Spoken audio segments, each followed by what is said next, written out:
Sama Hasto tidak mampu untuk membuktikan minimal ada bukti permulaan ya terkait dengan tuduhan. Saya pikir ini seperti orang yang sedang tenggelam ya, kemudian dia berusaha meraih apa saja yang ada di atasnya untuk kemudian dia tidak tenggelam. Dan saya pikir ya Hasto seharusnya fokus saja ya dengan kasus hukum yang dia sedang hadapi ini. Kan dia. Dan tahu kalian, pasca penangkapannya si Hasto, kalian masih dengar nggak suaranya Deddy Sitorus?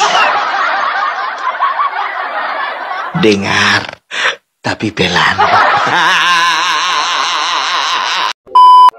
Hari ini saya menjalani pemeriksaan kembali dan perlu saya tegaskan bahwa ketika menjalani status sebagai tahanan, kondisi saya baik-baik saja dan tetap bergelora semangat juang itu.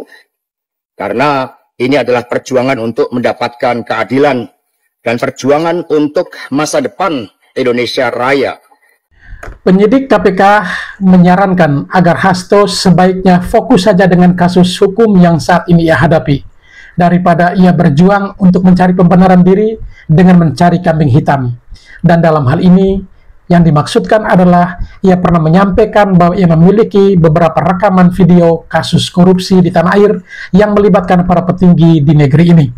Sehingga dari pihak KPK menyarankan sebaiknya Hasto lebih baik fokus dengan kasus hukum yang dihadapi. Sehingga ia berjuang untuk pembelaan-pembelaan dalam kasus yang tengah diproses di KPK tersebut. Dan ada seorang konten kreator yang bernama Opung Parbelak mengungkapkan bahwa Hasto sudah melalui tahapan penahanan dan mungkin sebentar lagi akan menyusul Ganjar Pranowo. Apakah benar demikian? Kenapa Ganjar selalu dikait-kaitkan dengan kasus yang harusnya dipanggil oleh pihak KPK? Hal ini mungkin teringat dengan kasus yang pernah menyebut atau menyeret nama Ganjar kala itu, yakni kasus EKTP.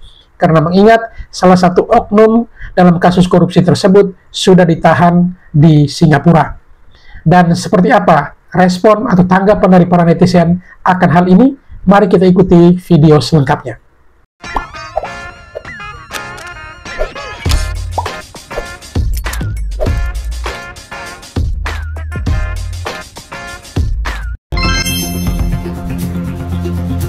Selama Hasto tidak mampu untuk membuktikan minimal ada bukti permulaan ya terkait dengan tuduhan, saya pikir ini seperti orang yang sedang tenggelam ya, kemudian dia berusaha meraih apa saja yang ada di atasnya untuk kemudian dia tidak tenggelam. Dan saya pikir ya Hasto seharusnya fokus saja ya dengan kasus hukum yang dia sedang hadapi ini. Kan dia sudah ditetapkan sebagai tersangka oleh KPK, baik itu kasus suap maupun kasus perintangan penyidikan. Jadi harus memang kita memberikan pencerahan bahwa ini adalah kasus hukum, bukan kasus politik. Ya silakan saja, tetapi kan ini tidak akan berdampak apa-apa dalam pembelaan kasus hukumnya. Halo, saya Yudi Purnomo Harahap, mantan penyidik KPK. Jangan lupa selalu saksikan Dua Sisi setiap hari Kamis jam 8 malam hanya di TV One. Dan tahu kalian, pasca penangkapannya si Hasto, kalian masih dengar nggak suaranya Deddy Sitorus? Dengar, tapi pelan. Kalian masih dengar nggak suaranya dia Napi Tupulu? Dengar, tapi sayup-sayup. Masih dengar nggak suaranya Guntur Romli? Yang mengatakan katanya penangkapannya Hasto ini adalah pengalihan isu. Masih ingat aku yang dibilangnya kemarin? Oh, pemeriksaan KPK terhadap penggeledahan KPK terhadap rumahnya Hasto itu adalah pengalihan isu dari Osisi Arfi. Guntur Romli, wak gondrong.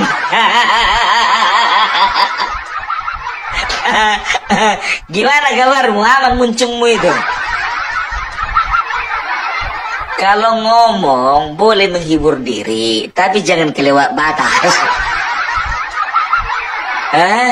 Tahu nggak kalian suaranya nih kemana? Nggak kedengaran. Mana? Kok nggak nongol lagi di TV?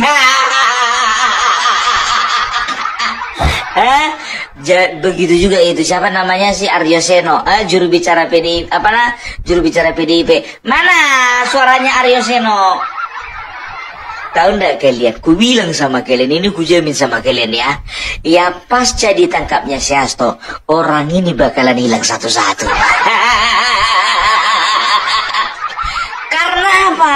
Karena ini gandengan si Hasto semua ini.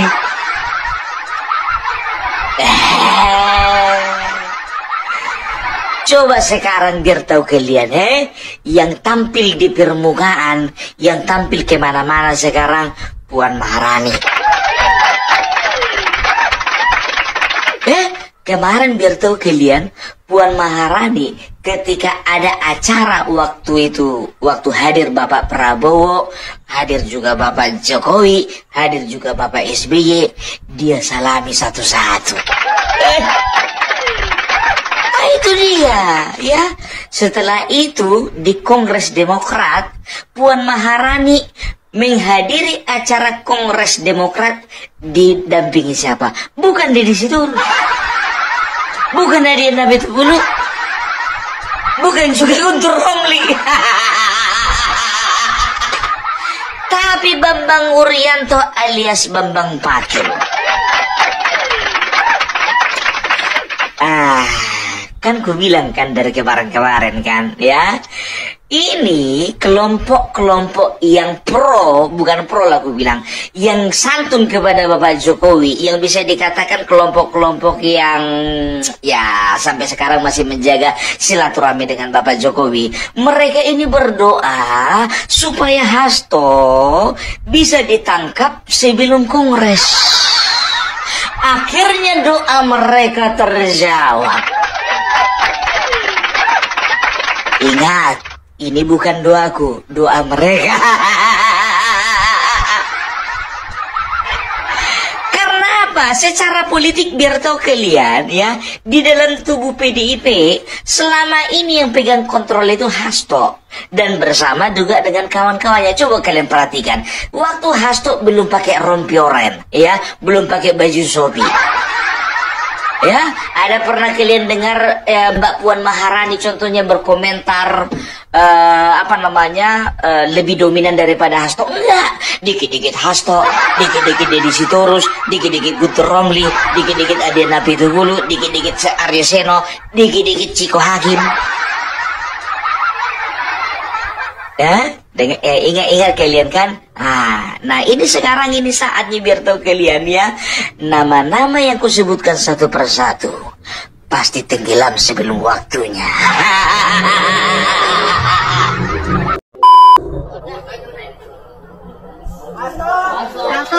Ada yang mau disampaikan, Pak? Siapa? Boleh, Pak? Hari ini saya menjalani pemeriksaan kembali. Dan perlu saya tegaskan bahwa ketika menjalani status sebagai tahanan, kondisi saya baik-baik saja dan tetap bergelora semangat juang itu. Karena ini adalah perjuangan untuk mendapatkan keadilan dan perjuangan untuk masa depan Indonesia Raya agar dijauhkan dari campur tangan kekuasaan yang menggunakan hukum sebagai alat penindas.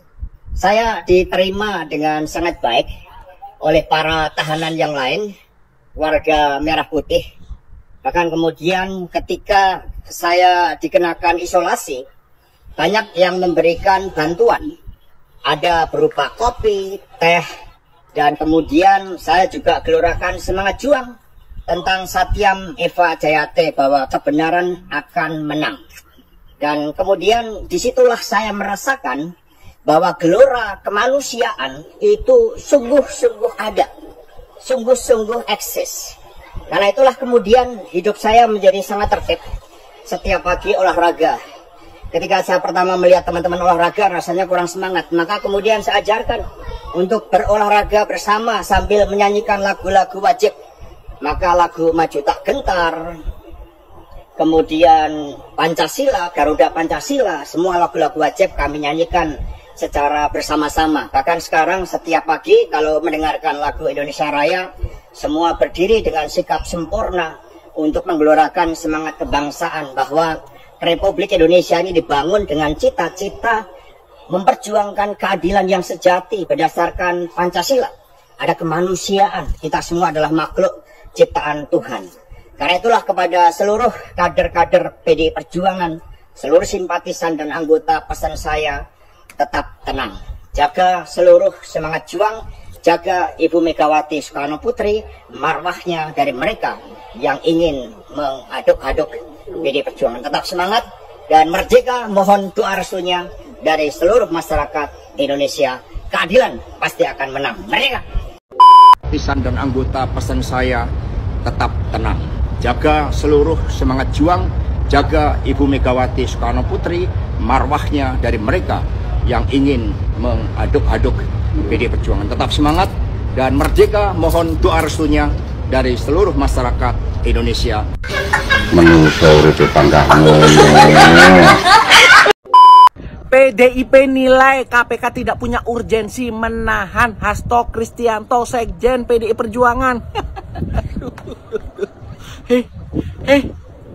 Pak Hasto ini melakukan tindakan yang melanggar undang-undang, melanggar hukum. Kok tidak ada urgensi ditahan? Gimana korupsi ini tidak akan merajalela di Indonesia kalau kader-kader partai yang berbuat salah saja terus dibela sama partainya? Gimana rakyat Indonesia mau sentosa kalau yang seperti ini dibela? Sekalian saja bubarkan lembaga-lembaga yang menangani korupsi atau kejahatan-kejahatan yang dilakukan oleh para pejabat, biar sekalian enak sudah. Percuma ya, capek. Yuk netizen, gimana komentar kalian tentang berita ini? Pasti kalian gedek kan, kesel kan? Saya kesel, gedek. Aduh. Kemarin Hasto, sebentar lagi giliran Ganjar Pranowo di bidik KPK. Bagus-bagus kok, Bro. Udah paling bagus ini. Nggak hoax itu, Bung, nggak. Jadi tahu kalian ya, LP3HI, Lembaga Pengawasan Pengawalan dan Penegakan Hukum Indonesia, sudah menggugat KPK di Pengadilan Negeri Jakarta Selatan. Loh, yang korupsi kan Ganjar, kenapa yang digugat KPK? Jadi LP3HI ini menggugat KPK karena pada waktu itu periode 2014-2023 KPK memberhentikan kasus gratifikasi yang dilakukan oleh Ganjar Pranowo. Berapa, Bung? 100M. Aduh, habis satu-satu kayaknya ini. Habis ini giliran siapa ya? Ya, jadi ya KPK dituntut atau digugat oleh LP3HI untuk melanjutkan proses hukum dari Ganjar Pranowo. Sekarang tergantung KPK. Kalau iya katanya gawat. Gawat. Sementara kemarin Ganjar sudah buka suara, katanya dia tidak menerima gratifikasi, itu versi dia.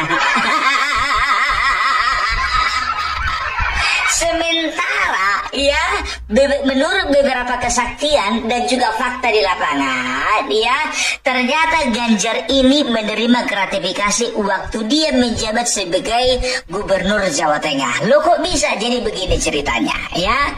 Jadi waktu Ganjar menjabat ya, jadi kebetulan waktu itu juga menjabatlah direktur ya, direktur Bank Jawa Tengah waktu itu namanya Supriyatno, periode 2014-2023 ya. Jadi ternyata mereka itu memberikan kredit. Nah, kredit yang mereka berikan itu ternyata ada asuransinya. Nah, asuransinya itu ya, nasabah harus menyetorkan premi kepada Bang Jateng ya sebanyak 15%. Supaya apa? Nah, itulah sebagai sumber pendapatan negara, dalam hal ini adalah pemerintah daerah Jawa Tengah. Namun uangnya kemana? Uangnya dibagi-bagi. Nggak masuk ke kas negara. Jadi kan uang asuransi itu kan 15% ya. Jadi 5% untuk operasional Bang Jateng, 5,5% untuk pemegang saham, dalam hal ini adalah kepala daerah atau pemerintah Jawa Tengah, 5,5% untuk pengendali Bank Jawa Tengah. Siapa itu? Ganjar Pranowo. Setelah dikalkulasi dengan kalkulator merek Casio, terdapatlah jumlah sekitar 100 miliar. Duit itu, bro. Kalau si Ganjar ini waktu gubernur, jujur aja aku bilang ya, agak simpati sama kawan ini. Karena apa? Sambil nge-YouTube, menolong orang susah di sana, sambil jogging dia menolong orang susah di sana. Awak pun juga heran ya kan, jogging tapi bawa YouTube. Pergi jalan-jalan sana bawa YouTube. Aku heran kawan ini, ya kan, gubernur atau YouTuber. Tapi ini nggak masalah sih, karena Kang Deddy Mulyadi juga berbuat hal yang demikian. Tapi bedanya Kang Deddy Mulyadi murni, nah yang satu ini pencitraan. Apalagi waktu mau mencalonkan diri jadi presiden, satu hari 3 kali bikin konten. Di pasar Jakarta pun bikin konten dia. Belum jadi presiden dia udah telepon kalau nggak salah di teleponnya pihak terkait dari pasar yang dia kunjungi tersebut. Berani dia. Sementara belum dilantik, dia telepon pihak terkait.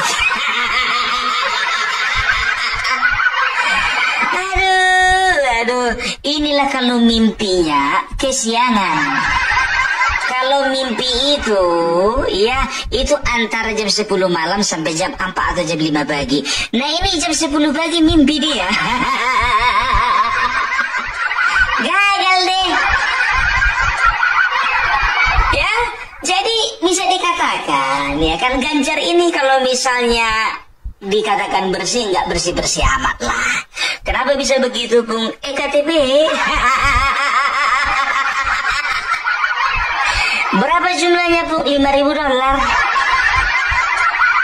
Kalau dirupiahkan berapa, Bung? Sekitar 7M.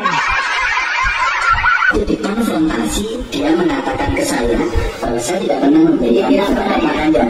Cuman ketika saya baca yang kemarin ada di media, katanya dia menyerahkan kepada saya. Ada satu waktu itu menolak. Siapa itu? Pak Ganjar. Menolak. Ya, menolak. Dibuat dia di media yang mulia. Pada waktu dikasih $150.000 dia tidak mau. Ribut, dia minta sama posisinya dikasih dengan ketua. Oh, ributnya karena mau lebih. Ya, minta tambah.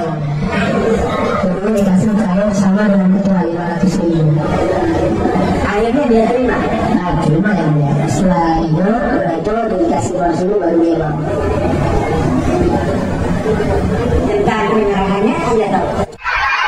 Kapan itu, Bung? Waktu di anggota DPR.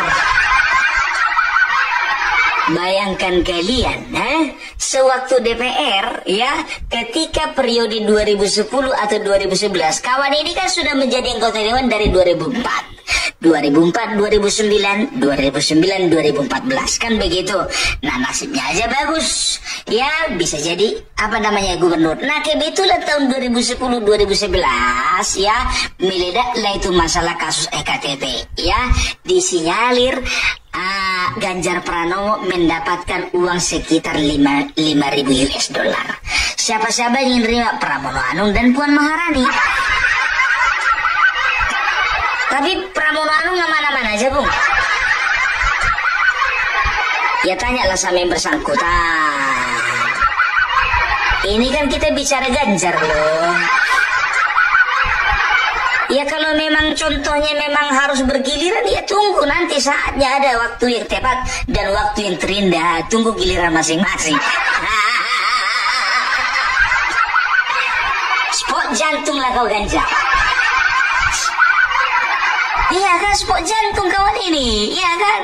Ini bukannya bilang apa tau ndak kalian? Setelah kasus nanti Bang Jateng, gak taunya nanti mencuat lagi kasus EKTP. Dihukum dia contohnya 5 tahun, begitu keluar masuk lagi.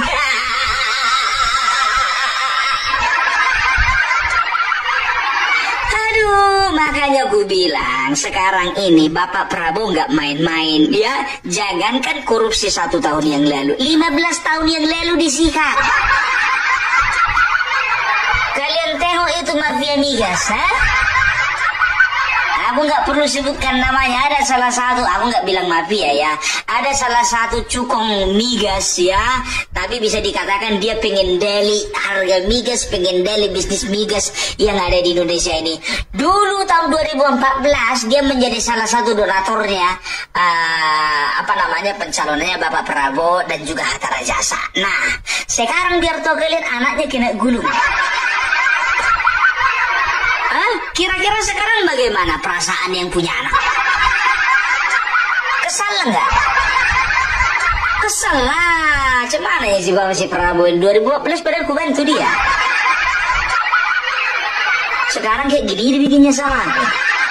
Ya mungkin waktu itu Bapak Prabowo tidak tahu bahwasanya kau itu mempermainkan perdagangan minyak di Indonesia. Nah sekarang udah tahu. Dan Bapak Prabowo tidak akan diam saja. Sama seperti Ganjar Pranowo ini. Kalau ku bilang ya, ini akan diusut tuntas. Karena apa? Karena KPK yang sekarang beda dengan KPK yang dulu. Pung, kenapa rupanya diberhentikan, Pung? Siapa rupanya ketua KPK-nya? Jadi kalau bicara tentang ketua KPK, periode dari 2014 sampai 2023, ada 3 ketua KPK ganti-ganti. 2011, 2015 Abraham Samad. 2015, 2019 itu Agus Raharjo. 2019, 2023 itu Firly Bahuri. Tanya aja lah sama orang itu 3.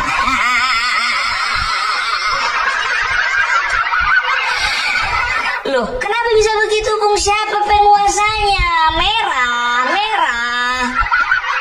Udahlah tahu sama tahu lah kita. Semuanya itu bisa dikendalikan. Apalagi yang nama terakhir tadi ku sebut itu orang dekat. Itu dia. Ya, jadi kalau ketua KPK yang sekarang beda. Gak tahu ya kenapa aku optimis masalah penyelidikan ini akan bergulir lagi. Aduh, mati 1 tumbuh 1000. Ini udah mati 1000, nunggu 1 pun enggak. Habis ini siapa lagi, Cok? Jadi kita harapkan KPK serius untuk menangani masalah ini, ya. Jadi kalau memang pada saat menjabat sebagai gubernur, ya Ganjar Pranowo kala itu ketua KPK-nya, ya memberhentikan dengan alasan tertentu, mudah-mudahan ketua KPK yang sekarang melanjutkan proses hukum ini dengan alasan yang tertentu juga. Nah itu dia, ya kan. Setelah itu apa? Kasus EKTP. Kalau bisa dibersihkan satu-satu ini, ya kasus EKTP sudah ada beberapa orang saksi yang mengatakan bahwasanya Ganjar Pranowo memang betul-betul menerima uang suap gratifikasi sebesar $5.000. Masalah sudah dikembalikan atau tidak nggak tahu aku. Yang penting katanya nerima, ya kan begitu. Inilah kalau sudah kebiasaan menerima gratifikasi. Waktu dia DPR, ya 7 miliar dimakan. Apalagi waktu gubernur 100 miliar, apa nggak dimakan? Kenyang. Aduh, makanya aku bilang jangan sok bersih lah. Selama ini mengatakan atas nama rakyat, selama ini membela rakyat, katanya partai wong cilik. Nggak taunya sarangnya rumah ya. Kemarin si A, besok si B, besoknya si C, sekarang si D. Besok siapa lagi?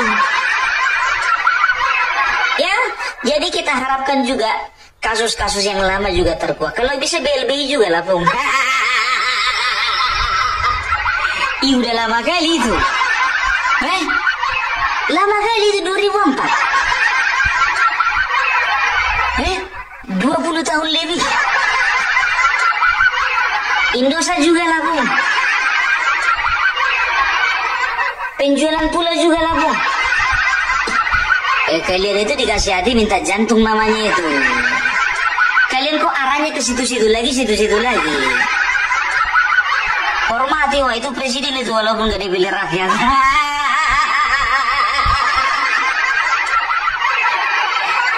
Di situ terus mana suaranya? Adiana Pitupulu mana suaranya? Guntur Romli suaramu mana? Gak bisa bersuara lagi, dia pun udah dipecat.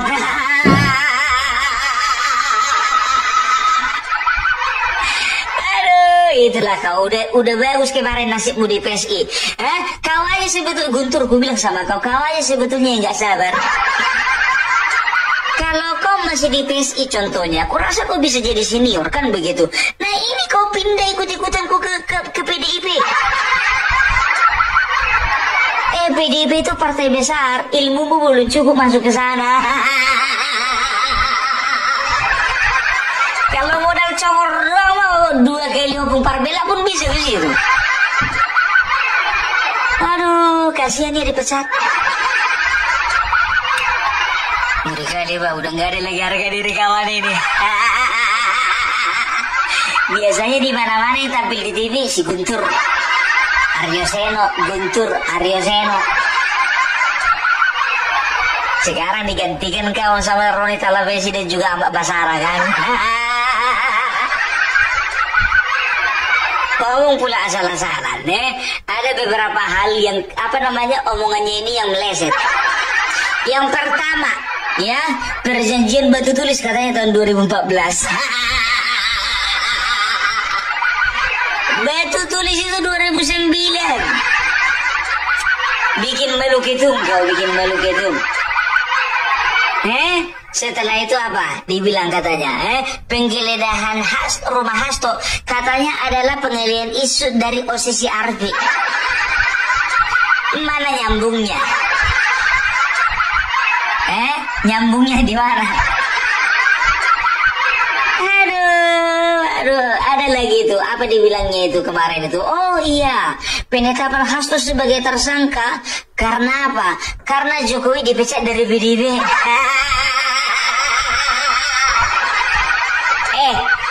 Hasto itu dari kemarin dari tahun 2000 berapa itu udah diburu itu dari tahun 2020 itu udah diburu KPK. Jokowi kalian pecat baru 2024. 2024 atau 2005 antara itulah, ya kan? Lari jawabannya lari.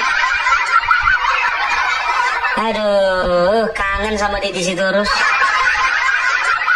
Mana Parcok? Mana yang dikatakan masif, terstruktur dan sistematis?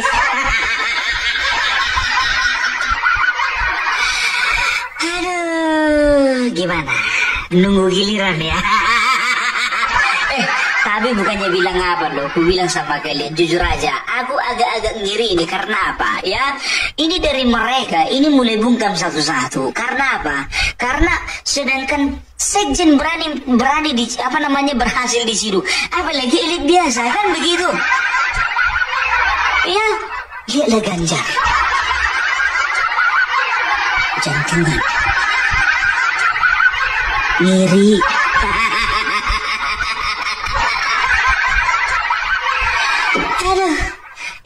Jadi itulah dulu kalau aku katakan sama kalian, Opung Parbela tidak pernah hoax ya. Kita lihat saja dulu apa respon dari KPK, apakah mereka akan melanjutkan proses hukumnya si Ganjar Pranowo atau tidak ya. Tergantung KPK, bukan tergantung lobby. Karena Bapak Prabowo udah nggak bisa dilobi dengan cara apapun. Udah mentah. Oke. Salam Parbela, salam NKRI harga mati. Ada Ibu Megawati Soekarno Putri untuk tidak perlu menjenguk saya. Bu, ada yang ingin dijenguk, Bu. KPK kan Ibu yang bikin. Dijenguk, Bu, anaknya, Bu. Diberi penghiburan supaya tidak galau lagi di dalam. Karena dia sedang menghadapi sesuatu yang berat. Monggo, Bu, dijenguk. Diberikan solusi supaya dia bisa keluar dari bui dan bisa tetap menjadi sekjen partai Ibu. Dan untuk Bapak yang lagi di dalam tahanan KPK, Bapak katakan saja di mana Pak Harun Masiku. Bapak katakan aja kronologinya, nggak usah ditutup-tutupi. Biar tahanannya lebih ringan. Kalau sudah ringan, nanti Bapak keluar, Bapak bisa lanjut menjadi sekjennya partai itu. Oke Bapak, tetap semangat di dalam ya. Oh ya, apa kabar dengan dokumen yang ditandatangani notaris dari Rusia? Pengen tahu nih ceritanya. Kok diam-diam baik? Emang dokumen itu ada atau enggak sih?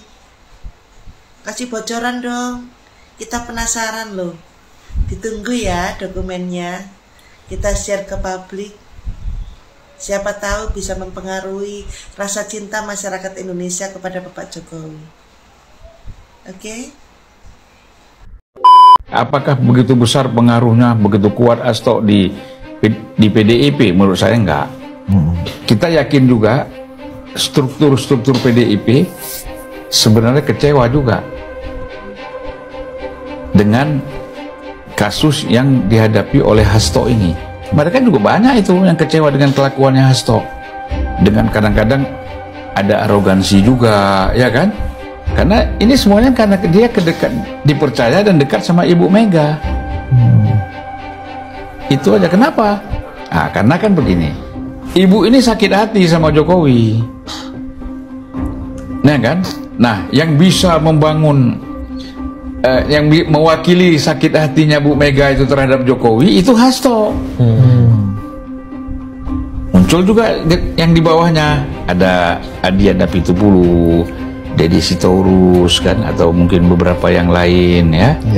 Nah, ini juga muncul gitu. Tapi Hasto yang sebagai istilahnya yang utama. Setelah Hasto, siapa lagi menurutmu? Ganjarkah? Mari kita tunggu. Salam Pancasila. Bagaimana perkembangan kasus Hasto tersangka KPK? Saya rasa Hasto ini akan sampai di pengadilan, walaupun masih menunggu pra-peradilan tahap kedua. Ya, jadi supaya clear, supaya selesai, memang Hasto harus sampai ke proses pengadilan. Nah, nanti diputuskan kalau bersalah ya dipenjara, kalau enggak ya dibebaskan. Nah, pertanyaannya kemudian adalah siapa kemudian yang menyusul Hasto untuk diproses? Ya, ada kemungkinan Yasona Lauli, bisa jadi nanti Ganjar Pranowo, dan seterusnya. Kenapa ini bisa terjadi? Karena memang PDIP tidak bergabung dalam pemerintahan. Megawati sebagai Ketua Umum PDIP tentunya lebih berpikir kepada sistem demokrasi, yaitu harus ada partai yang menjadi penyeimbang alias oposisi. Ya, partai yang berada di luar pemerintahan.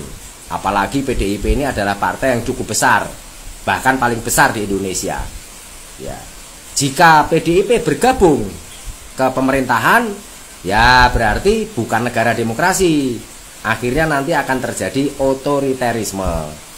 Nah, kemudian yang terjadi berikutnya adalah Megawati akan mempersilahkan atau mengizinkan aparat penegak hukum untuk memeriksa kader-kadernya jika memang terlibat dalam tindak kejahatan, utamanya korupsi atau penyalahgunaan wewenang dan jabatan. Nah, di sini untung bagi PDIP. Kenapa? Karena PDIP akan menjadi partai pertama yang dinyatakan bersih. Ya, karena apa? Karena ketua umumnya mempersilahkan ya aparat penegak hukum untuk menjerat hukum kader-kader politik atau kader-kader partai yang memang terbukti melakukan kesalahan-kesalahan saat menjabat. Ya. Nah, dengan begitu PDIP akan menjadi partai yang pertama adem ayem karena sudah diproses oleh penegak hukum. Nah, yang tidak adem ayem ya nanti partai-partai selanjutnya. Ya Gerindra, ya Demokrat, Nasdem, PAN dan lain-lain. Yang tentunya juga harus dibersihkan dari kader-kader partai yang melakukan pelanggaran-pelanggaran kejahatan. Begitu kira-kira. Jadi Satyam Eva Jayate itu adalah kemenangan, adalah akhir dari perjuangan. Nah, ya. Jadi ya gitulah ya. Itu keuntungan bagi Megawati sebetulnya sebagai ketua umum. Jadi dalam kongres nanti akan dipilih kader-kader yang memang tidak terafiliasi atau terjerat soal-soal penyalahgunaan wewenang dan kejahatan-kejahatan korupsi. Begitu kira-kira. Paham? Nah, ya. Untung PDIP ini ya dengan terjadinya masalah-masalah yang dianggap besar ini, padahal masalahnya enteng. Ya. Oke. Peci merah, IQ tinggi. Sang Pancasila merdeka. Baik sahabat sekalian, demikianlah beberapa buah video yang coba saya reaksi pada kesempatan kali ini, dan kepada para sahabat sekalian setelah menyaksikan yang ini berkomentar, silahkan tulis di kolom komentar. Sekian dan terima kasih dan sampai berjumpa kembali di video selanjutnya.